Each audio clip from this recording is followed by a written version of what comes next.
neukan balintzarik, bai nahiko garbi nuela disko hau izan behar zula, edo izango zala, aurreneko diskoaren jarraipena edo, ez? Baina beste formazio handiago batekin. Nahi nuen orkestaren timbreak esploratzea, eta timbreek ematen dizuten aukerak esploratzea.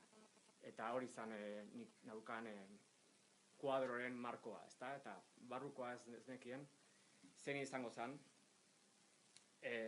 Azken aldi honetan pop taldetarako eta idatzi dut moldaketak eta soinu bandak egin ditut, eta gerturatu naiz mundu klasikoko paisai akustikora.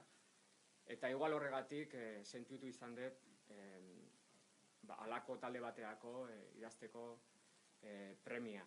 Referentzia klasikoak badira, Beethoven hor dago, eta erromantikoak, impresionistak, errusiarrak, eta garaikedeko musika ere.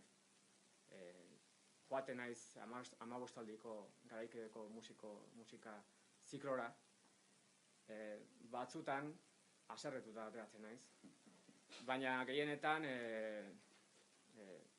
deskontzertatuta, ez dakit nola esaten den, deskontzertatu.